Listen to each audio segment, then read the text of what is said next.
katonda byayagala okuwa, waliwo katonda kyayagala okufuula, waliwo level kwayagala okutwala. Start to rise. Nga twagala bye twagala byonna mu bulamu buno. As we desire whatever we desire in this life, kyetugezanga ne tukikolera on the expense of our relationship with God. we should never do anything, we should never desire anything nga ate tuwaayo okusasula obanga tukikolera ku kwagala kwaffe eri Katonda oba okwagala eri Katonda. Tosasulangayo Yesu ofune kyoyagala. Never pay Jesus to receive what you want. Tokwatanga Yesu n'omuwaayo ofune kyoyagala. Never get Jesus, hand him over to get what you want. Noonya ebintu mu nsi muno. Seek for things in this life. Kola nnyo ssente.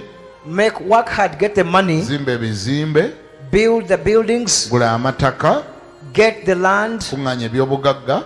Amass the wealth. Naye tokolangako n'ekimu nga kyasose kutwalira Yesu gw'okukifuna. But never get any of the above at the expense of Jesus. Leka Yesu wo akubeerera ekitaweekayo. Let Jesus become something so valuable that you cannot do without. Buli kyonna ky'ogenda okukola bw'omanya nti kiyawukanya, kireeta enjawukana, kimenya enkolagana wakati wo ne Katondawo, eyeeberenga limiti yo, oge nti ate bwe kituuka ku kunjawukanya ne Katonda, awo sisukkawo kubanga Katonda ye oxygeni wange, bwe bulamu bwange, ye future yange, ye byonna mu byonna Katonda yambeezezaawo. Bwe mukuwa omuntu aleko ompeemu ekintu mbanga akuweeredde ddala obulamu bwange. If anything in this life will ever cause you to compromise your Jesus, to give up your Jesus so that you can get it, then it is at that point you say, no, I cannot give you my Jesus. Why? Because Jesus is my breath and my life. I cannot give him to take that thing.